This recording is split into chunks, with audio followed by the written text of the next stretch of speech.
escondidas em Deus. Você já se sentiu como se Deus não visse você? Às vezes é porque você simplesmente está escondida nele. 1 Samuel, capítulo 22. E às vezes nós nos sentimos mesmo como se Deus não estivesse nos enxergando. Você, quando era criança, certamente você brincou de esconde-esconde. Já me brincou? Até quando estamos grandes, brincamos com os nossos filhos, os nossos netos. A gente se esconde dos nossos netos, dos nossos filhos. Por um acaso, a gente se esconde para não ser encontrada. A gente se esconde na expectativa que eles nos encontrem. E estar escondido em Deus é mais ou menos isso. Existe uma expectativa de nós estarmos no coração do Senhor. Quando nós estamos escondidos, não significa que Ele não está presente.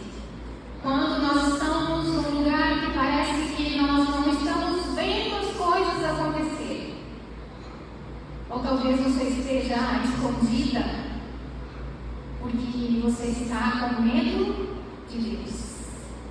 Ou talvez você se escondeu porque você está com medo de algo. Queridas, se esconder não é se tornar invisível. Ele te vê. Não importa o lugar que você escolheu para se esconder, Ele te vê. Amém? Em 1 Samuel nós temos a história do rei Davi. Ali ele ainda não era rei. Capítulo 22, versículo 2 fala o seguinte: Davi fugiu da cidade de Gade e foi para a caverna de Adulão. Quando seus irmãos e a família de seu pai souberam disso, foram até lá para encontrar. Versículo 2. Também juntaram-se a ele todos os que estavam em dificuldade, os endividados, os descontentes, e ele se tornou o líder deles. Havia cerca de 400 homens com ele.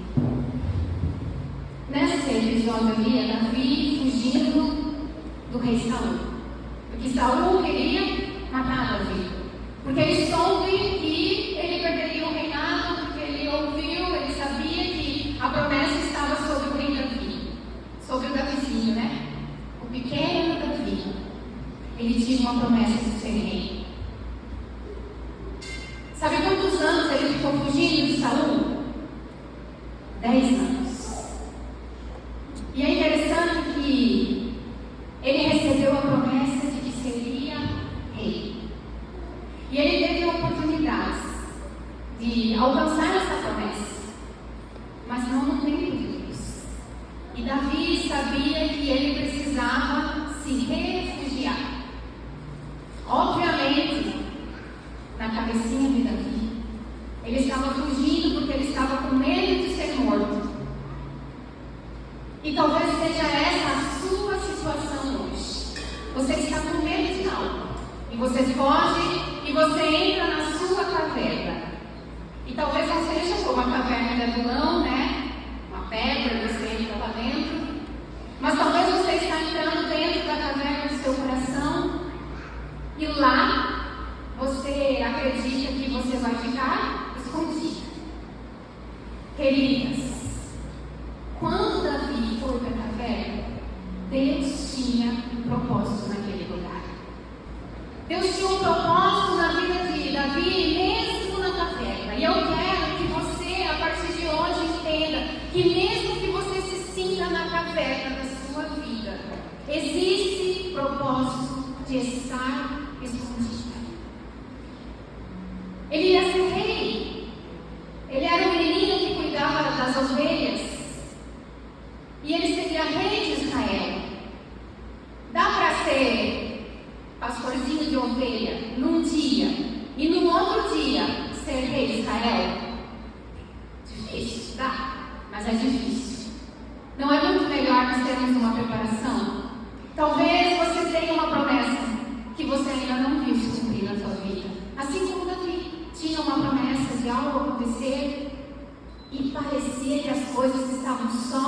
aprimorando. De repente tinha um rei que queria matá-lo. Ele deve ter pensado assim, mas Deus podia ter me deixado lá cuidando das ovelhinhas. Estava tudo bem. Eu não pedi para ser rei. E de repente ele foi parar no palácio. E de repente ele estava lá tocando harpa para um rei. E de repente um rei soube que aquele menino seria um rei e começou a persegui-lo. E tudo virou de cabeça para baixo. E às vezes acontece assim na nossa vida. E talvez hoje você olha para a sua vida e você está achando que está de cabeça para baixo. Deus, mas e as promessas? O Senhor disse que faria, o Senhor disse que curaria, o Senhor disse que me daria o milagre, que eu viveria o milagre da restauração na minha casa, na minha família. Mas Deus, desde que eu entendi, desde que eu ouvi a tua promessa, as coisas só pioraram. E aí o que nós fazemos? Nós nos escondemos. Nós vamos para a caverna. Na minha vida aconteceu mais ou menos assim. Não era a caverna de Adulão. Mas teve um tempo, a promessa de chamar de Deus para a minha vida foi muito tempo. Hoje eu tenho, às vezes eu esqueço quantos anos eu tenho. 42. Se eu tenho 32 ou 42. 42, eu vou fazer 43. Mas o meu chamado, aquilo que Deus tinha para a minha vida já tem muito tempo. É de quando eu era, assim, adolescente, não tinha 17 anos, quando Deus me chamou. Quando eu tinha certeza, sabe, que Deus estava me chamando. E às vezes nós queremos fazer do nosso jeito, as coisas acontecerem, e talvez essa seja a sua realidade. Você tem uma promessa, você ouviu de Deus algo, você ouviu que Ele restauraria a sua casa, o seu lar, a sua família, os seus filhos, mas você não está vendo acontecer, e aí você tenta fazer do teu jeito. E eu tentei fazer do meu jeito. Só que fazer do nosso jeito, queridos, é perder tempo. E às vezes eu olho para a minha vida e eu acho que eu perdi tempo. Mas tudo tem um propósito, inclusive a caverna. Inclusive quando nós nos sentimos sozinhas. Inclusive quando nós estamos com medo e nós precisamos nos esconder. E talvez eu me emocione mesmo aqui, porque isso mexe muito comigo quando eu lembro estar aqui liderando as mulheres na segunda igreja. Para mim, eu nunca imaginei algo assim. Inclusive eu fugi de mulheres, porque foram mulheres que me machucaram. Eram mulheres que machucavam o meu coração. E eu fugi.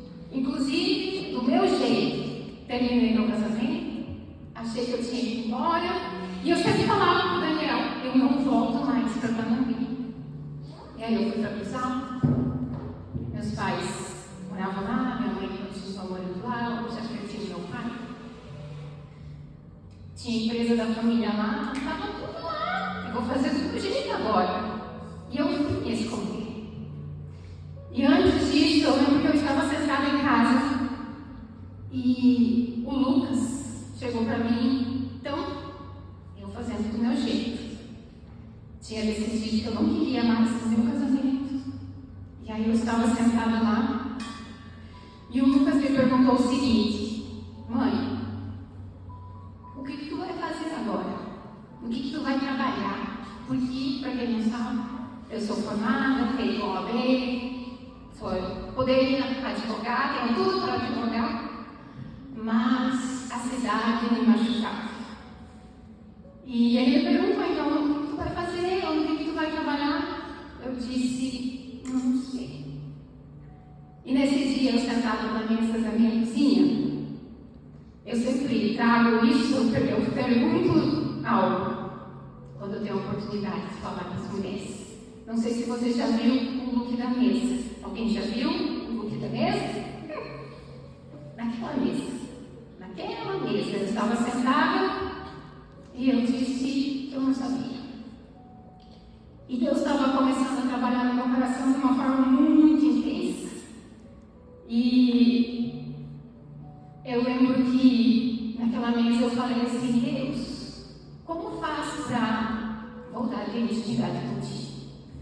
Porque na minha cabeça eu não tinha, tanto que a minha família estava desmoronada, as coisas não estavam acontecendo e eu me sentia muito distante. Eu perguntei para Deus, antes do episódio do Lucas, eu perguntei: Deus, como eu faço para voltar a ter intimidade contigo, para ter desejo de ler a tua palavra? E naquele dia eu fechei os meus olhos sentada naquela mesinha, que hoje eu posto as fotos. E eu tive um reencontro com Deus. E eu só precisei perguntar, queridos. Eu só perguntei: Deus, como faz para voltar a ter intimidade contigo? E naquele dia ele começou a ministrar no meu coração: você estava namorando comigo à distância. Mas agora, a partir de agora, chega.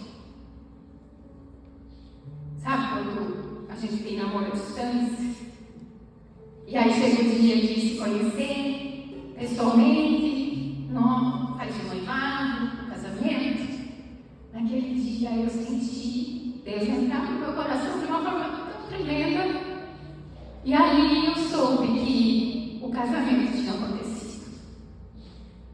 E no outro dia, então, eu tive esse episódio com o Lucas, que eu estava sentada e na mesma mesinha. Deus assim, eu nem sabia, mas ele ia ter tantos planos para aquela mesinha. E eu ainda querendo ir embora. E ali o Lucas então me perguntou: mãe, o que você vai fazer? O que você vai trabalhar? Eu disse: eu não sei.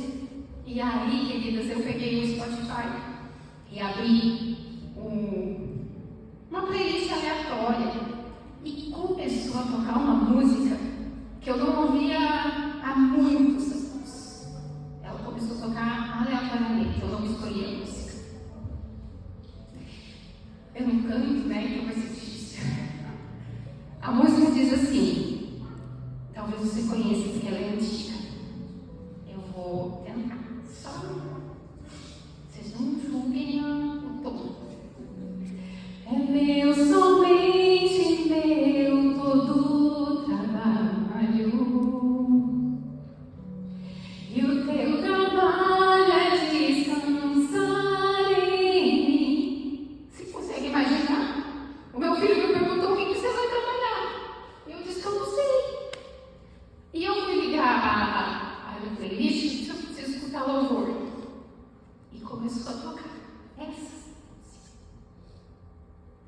É meu somente todo o trabalho.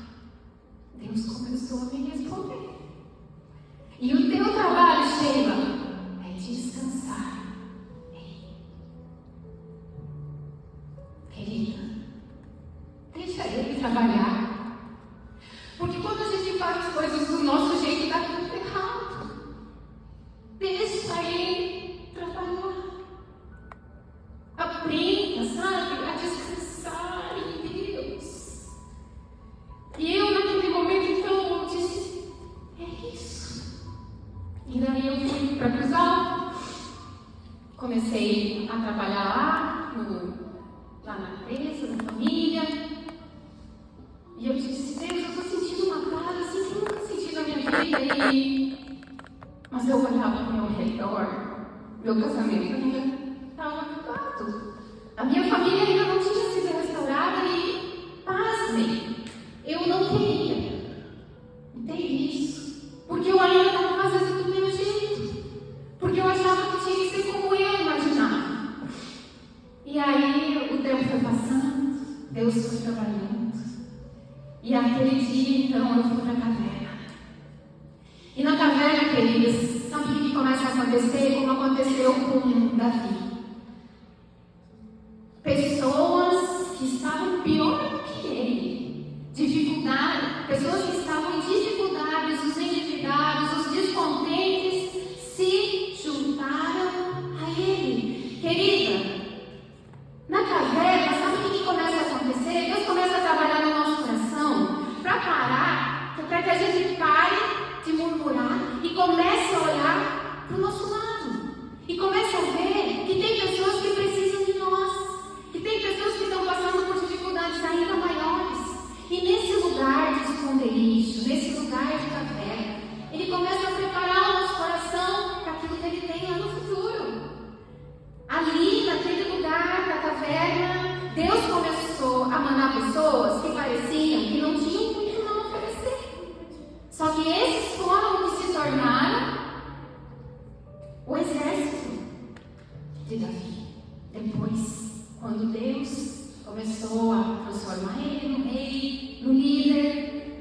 E aí ele começou a aprender que ele não precisa murmurar na caverna. Querida, você não precisa murmurar. Enquanto você não vê as promessas, para de murmurar. E começa a olhar para o lado e ver que você pode abençoar.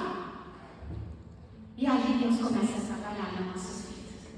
E eu comecei a olhar para o lado. E eu comecei a ver que Deus estava querendo fazer com que o meu chamado, lá de muito tempo, tomasse forma. Mas eu não poderia ser líder com o coração que eu tinha antes da caverna. Eu não poderia. Eu não teria a mínima condição de ser líder de uma pessoa se eu não tivesse passado pelo processo da caverna.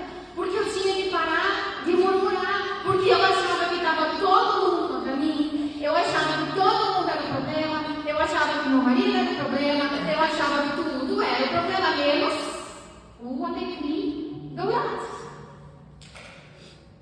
Nós olhamos para o lado e começamos a achar que nós somos especiais demais. E de repente Deus começa a trabalhar em nós, na caverna, mandando outras pessoas. E aí nós começamos a olhar para o lado e ver que nós podemos ser bênção no pouco que a gente tem. Nós mesmos agradecemos já aqui. Você agradeceu por estar aqui, pela tua saúde. Tem pessoas que não podem estar aqui porque estão sem saúde. Tem pessoas que talvez o marido não deixou vir, mas você teve liberdade de vir. Você está aqui. Você está tendo a oportunidade de saber, querida, nessa noite, que a caverna faz parte do processo. A caverna faz parte do momento em que Deus começa a trabalhar no nosso coração para a gente parar de murmurar, olhar para o lado e vermos que podemos ser bênção mesmo no pouquinho que nós temos. E naquele pouquinho que Deus estava começando a ministrar no meu coração, eu comecei a deixar Deus trabalhar na minha vida. E querida, a caverna não ensina só sobre isso, ela ensina outras coisas. Davi não esteve só em uma caverna, ele esteve em 3, mas eu quero falar sobre mais uma caverna que ele esteve, que está, vocês viram só uma página no capítulo 23. Deixa eu ver se é o 23. Não, é o 24. 24, versículo 1. Saul voltou da luta contra os filisteus e disse que Davi estava no deserto de En-Gedi. Então Saul tomou 3.000 de seus melhores soldados de todo Israel e partiu à procura de Davi. Olha o Saul aí perseguindo Davi. A procura de Davi e seus homens perto dos rochedos dos bodes selvagens. No versículo 3. Ele foi aos currais de ovelhas que ficavam junto do caminho. Davi não estava lá nos currais. Havia ali então uma caverna. E Saul entrou nela para fazer suas necessidades. Davi e seus soldados estavam bem no fundo da caverna. E continuando ali, então, você imagina a cena, chega até ser meio engraçada, né? A cena do Saul entrando na caverna para fazer as necessidades. Então, provavelmente era uma caverna funda, profunda. O Saul entra e o exército está lá no fundo.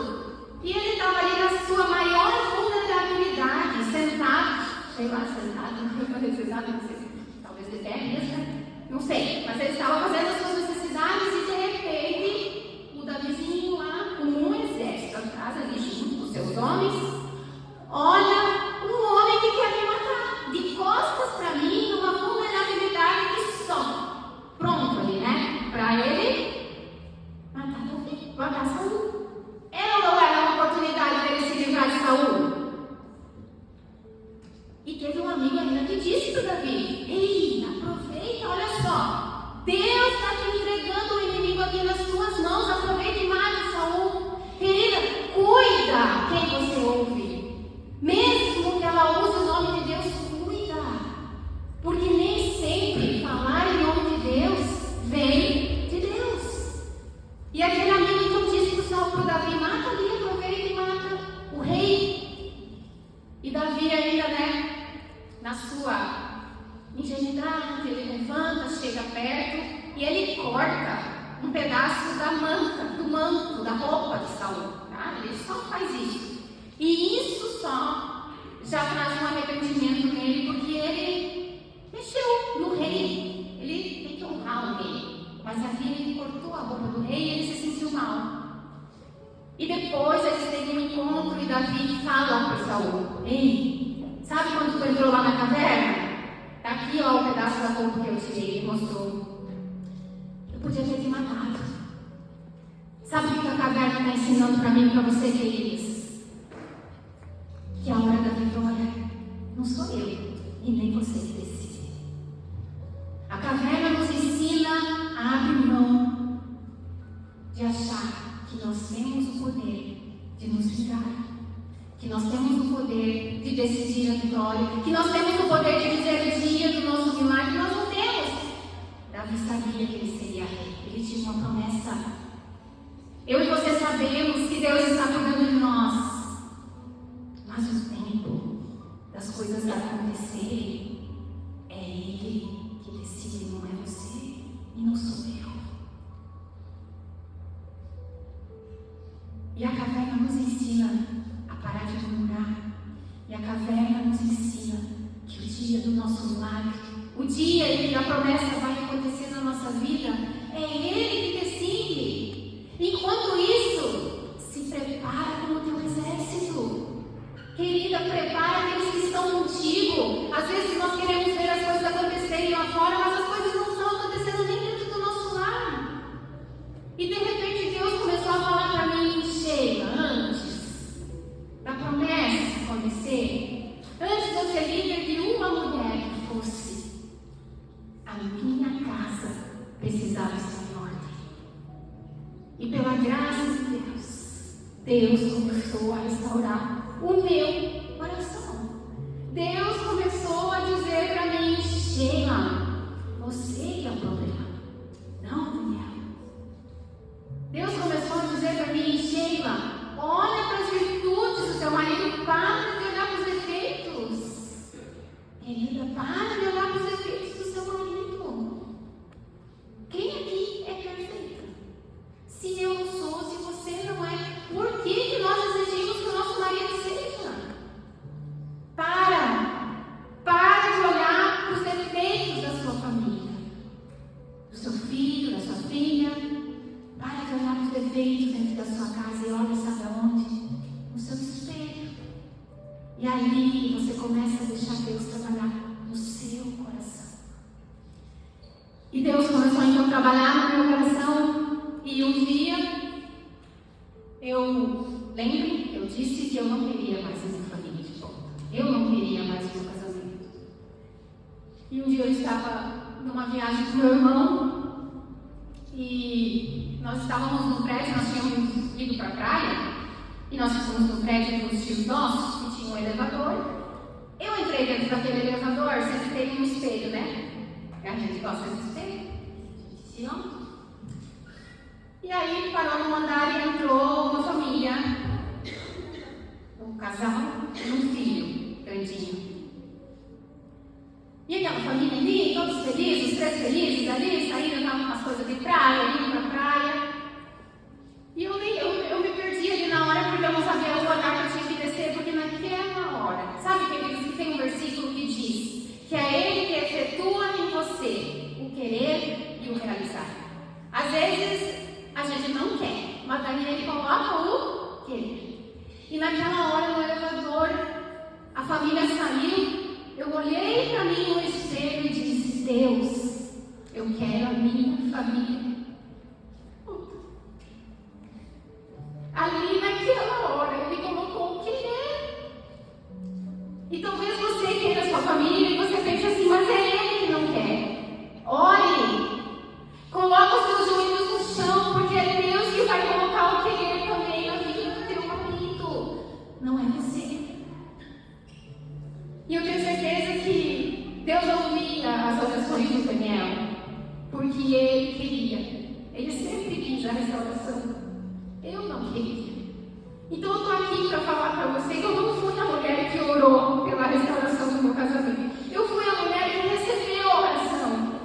Então confie na oração que você faz, porque ela é real, ela tem poder. Deus restaura vidas, Deus restaurou a minha casa.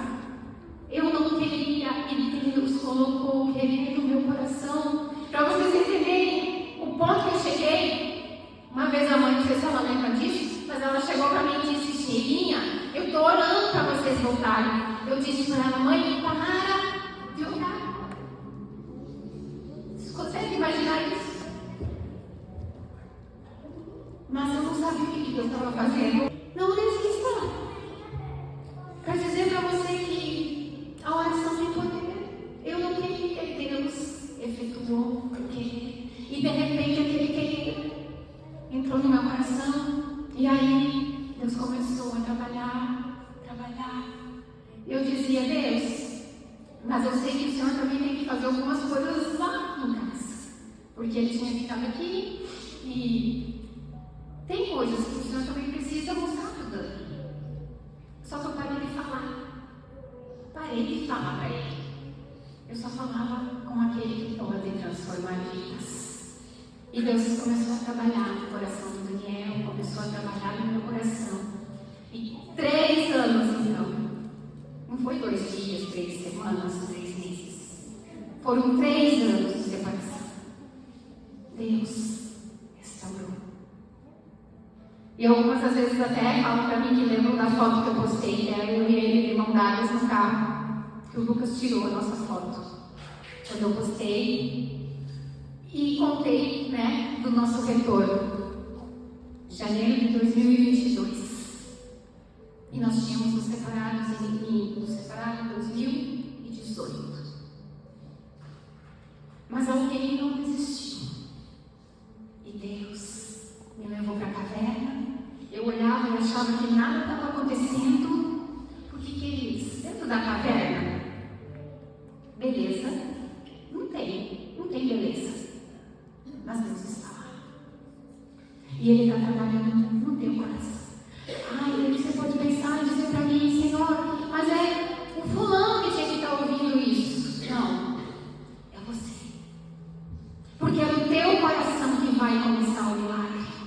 Querida, você já parou para pensar você ser usada para ser o motivo do milagre?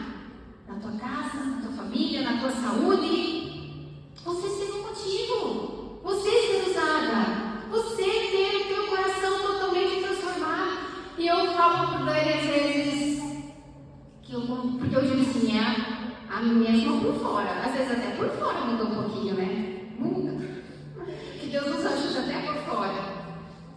Mas a Sheila é a mesma, olhando assim, os mesmos defeitos externos, ou beleza externa também, né? Que seja, mas por dentro é outra mulher. Eu falo para ele com qual cheiro que gosta mais de estar casado. Nem se compara. Ele fala. E ali eu vejo que o milagre acontece. Queridos, eu era muito chata. Muito chata. Deus precisou me levar para a caverna. Já parou para pensar? Que você pode estar na caverna porque Deus está querendo dizer para você: descer do salto, sabe?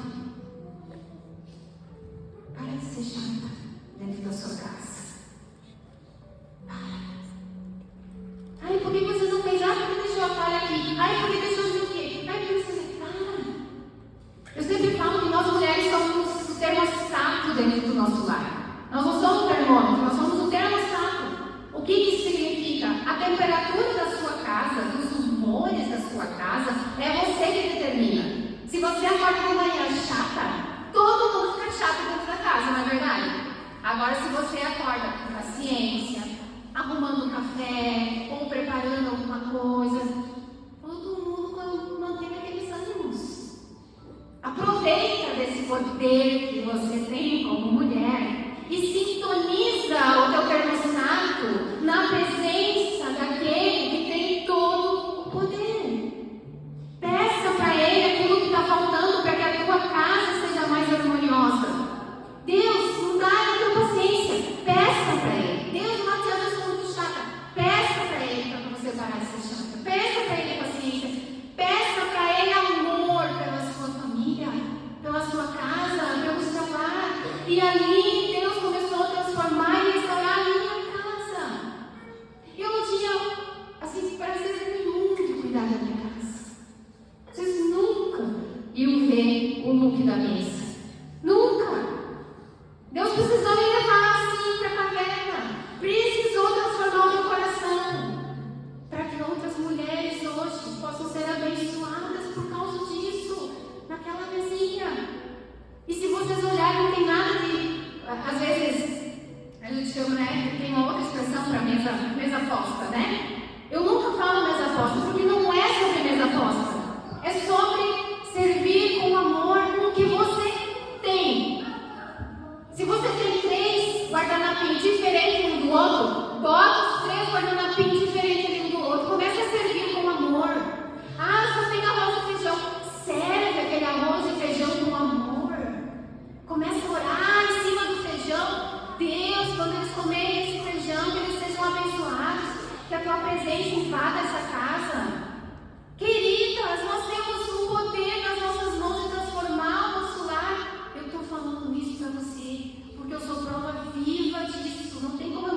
construir o tabernáculo, ele pediu para colocarem os pães da presença em cima da mesa. É muita simbologia. Eu disse, Deus, olha só, é a tua presença aqui nesse pão. Então eu faço o pãozinho para nós lá. Às vezes eu vendo porque esse menino, ele leva mais 5 horas para fazer. Então assim, né? É uma forma também de eu abençoar a minha casa, porque a mulher virtuosa, ela também traz renda para dentro de casa. É bom, queridos. Você acha que eu sabia fazer pão? Você acha que eu quis aprender a fazer pão um dia? Ei, desiste não. Eu sou a prova viva que Deus transforma. Use do que você tem. Faça o teste, sabe? Você está na caverna? Faça o teste. A partir de hoje, eu vou, nem que seja assim para chegar daqui a um mês e dizer, está cheio. Pura mentira que eu estou falando. Nem que seja isso. Eu sei que às vezes a gente é desafiado, né? Mas eu sei que não é o coração esse de vocês. Faz o teste, sabe? Um mês. Fecha a boca. Abre a boca só para dar beijinho. Abre a boca só para elogiar. Mas quando for ser chata, fecha a boca. Tem uma regra de botar água dentro da boca, deve ficar com água. Nem precisa disso. Fecha a boca. E sirva com amor. Eu não sei se você tem a oportunidade de fazer o almoço, o café, a janta. Mas aqui, mesmo se você trabalha 8 horas fora, você tem sim a oportunidade de no final do dia preparar uma bolachinha com carinho, fazer um pãozinho, passar uma chininha no pão, sim. Ai, mas eu não vou passar, é ele que passa. Para! Serve com amor.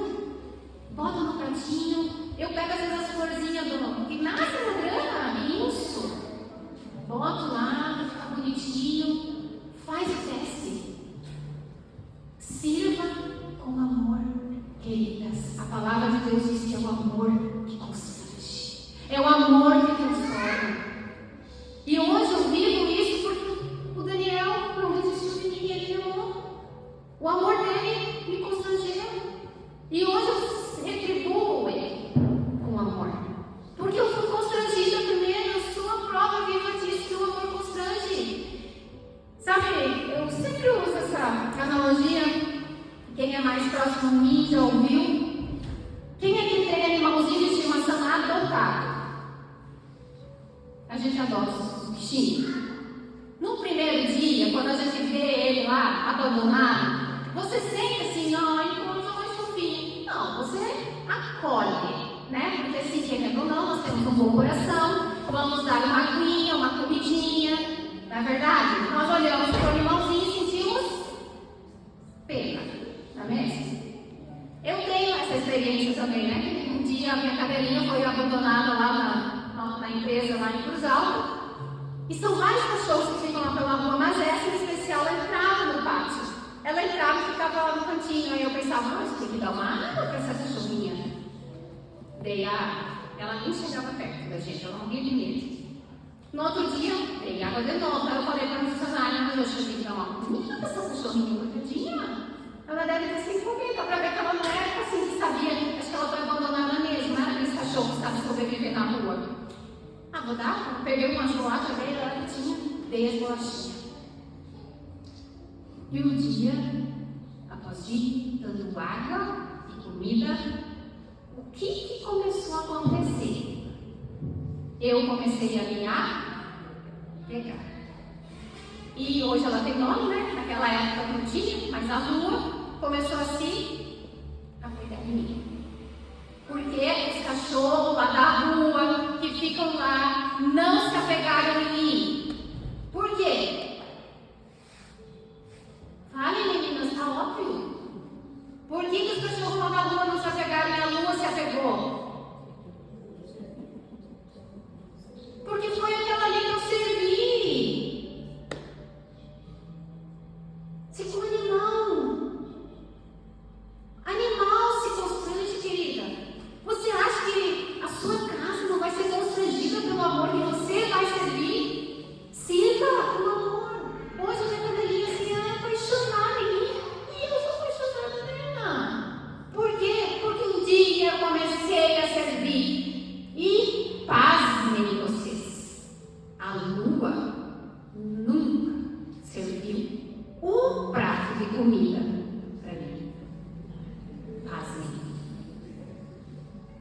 e eu sou apegada nela.